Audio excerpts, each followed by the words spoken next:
to Mark Bridge, who's a mobile phone enthusiast and presents a weekly podcast about the mobile phone industry. He's in our Brighton studio.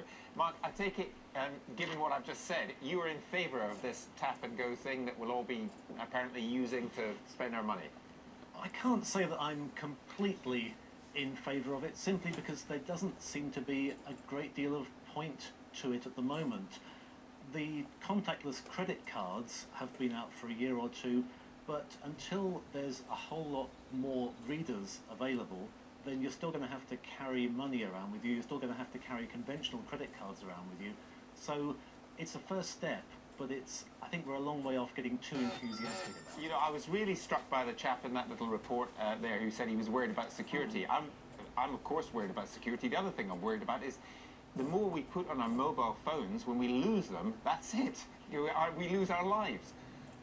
Absolutely, absolutely. We have to be so much more careful about mobile phones, and I think the fault of that lies to an extent with the mobile phone industry. We've had these computers, as you say, subsidised for so long that we don't actually realise the financial value of the device when you sign up to your 18-month contract, when you sign up to your 2-year contract.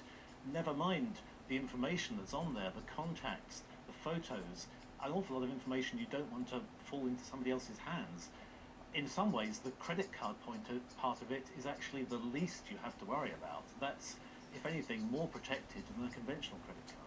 And the way in which they have developed over the past 20 years, though, that really is extraordinary for any of us who remember, or just looking at those pictures of the phone like a brick. It is amazing.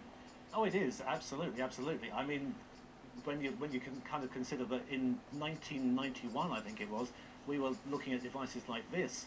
Now the screen of a phone is the size of the keypad on that, and the keypad on the phone has disappeared. So there's been an awful lot of innovation, yes. Do you have any idea where this is going to go? I mean, I certainly know that people use them, of course, instead of watches, for example, because we don't bother with a watch because you can get it on the phone. We use it in terms of our computer instead of our computer, as I said. Maybe use it instead of credit cards. What do you think might be next?